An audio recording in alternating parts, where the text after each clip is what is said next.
I've said this a few times at this point, but it's not easy being a Night in the Woods fan these days. Since the Weird Autumn edition, everything is sucked forever, with only the brief, fleeting light of Revenant Hill to give us a temporary reprieve from the darkness. And now, that too, unfortunately, is gone. Other long-suffering fanbases like the Dragon Age community and the Silent Hill community are at last getting their games here in October.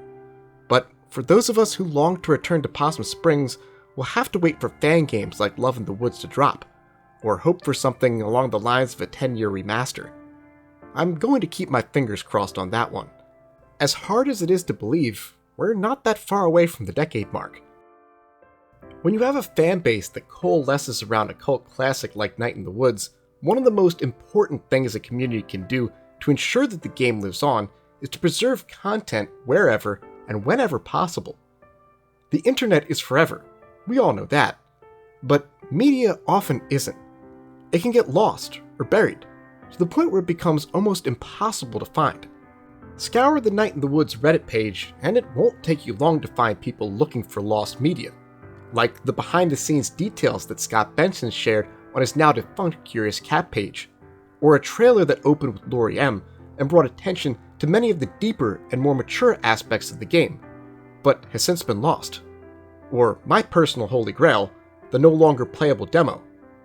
And most recently, a zine for Kickstarter backers. A zine that, thanks to the work of several community members, has been found. I had heard of this zine before and seen a few snippets of it, but I'd never gotten a look at the full thing for myself until earlier this month.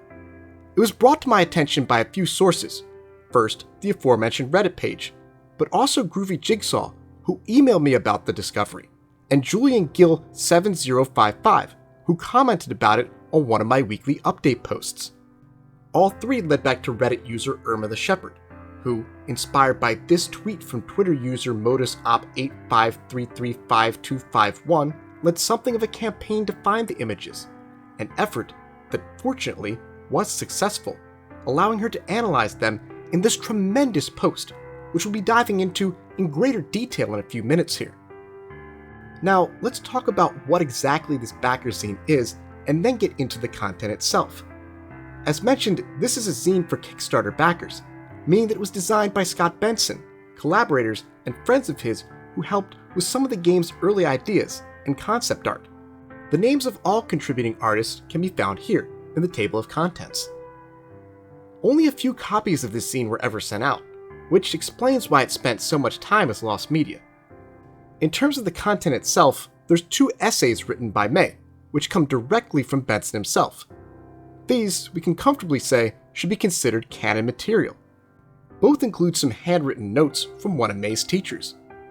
Based on May's rough use of MLA format, it appears that she wrote these essays for her Intro to Writing class. Presumably, this is one of the classes she took during the fall semester of her freshman year at college, and thus, these notes are from her Intro to Writing teacher. My Intro to Writing teacher was a pretty cool dude. I sure hope he's doing well for himself out there in the Steel City. And wherever this teacher is, seems like a decent person as well. Some of their suggested revisions are a bit suspect, but that's the former English teacher in me talking. Hilariously, both the essay and the poem mention Donut Wolf, which is something the teacher draws attention to. They acknowledge that Donut Wolf is pretty good, but like all good English professors, they want us to mix it up, which is what this one is pushing May to do here. Overall, I think the essay and the poem are fun little artifacts that reflect May's personality and harken back to a time when May was actually going to classes and probably wasn't doing too bad at college. Sure, there are a lot of corrections here, but this is what Intro to Writing teachers are supposed to do. They're supposed to make your writing better, more formulaic and concise. They'd have put Ernest Hemingway and J.D. Salinger through the ringer, so I wouldn't view the copious amount of red ink as a sign that May was doing poorly. And honestly, that's only scratching the surface of what's in this backer zine. There's a metric ton of content here, from human representations of the main characters to images that ended up inspiring parts of the game.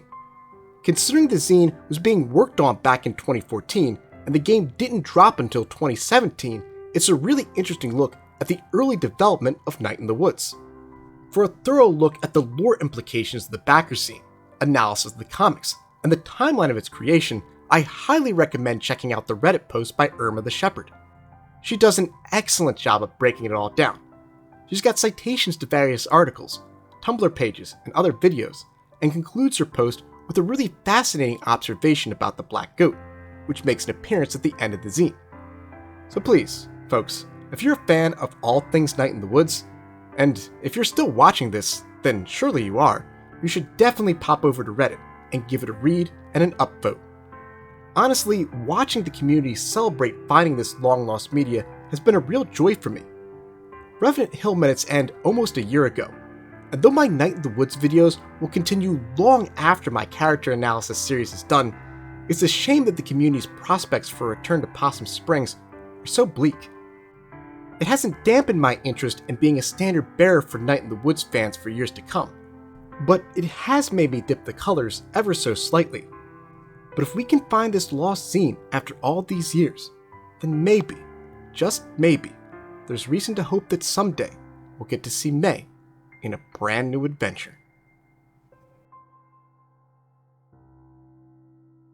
Thanks for watching, and big thanks to all parties involved in the rediscovery of this amazing lost media.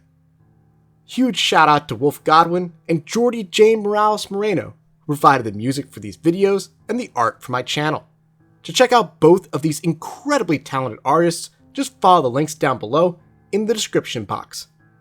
Big shout out to all my silver and gold tier YouTube channel members and Patreon subscribers, including James Pruitt, Corey Matson, Gustavo Balabi, Lil Caesar, Reed, Pathonian, Faith G, and Anna Novakova, who get early access to these videos thanks to donations of $5 to $10 a month. See you guys next time!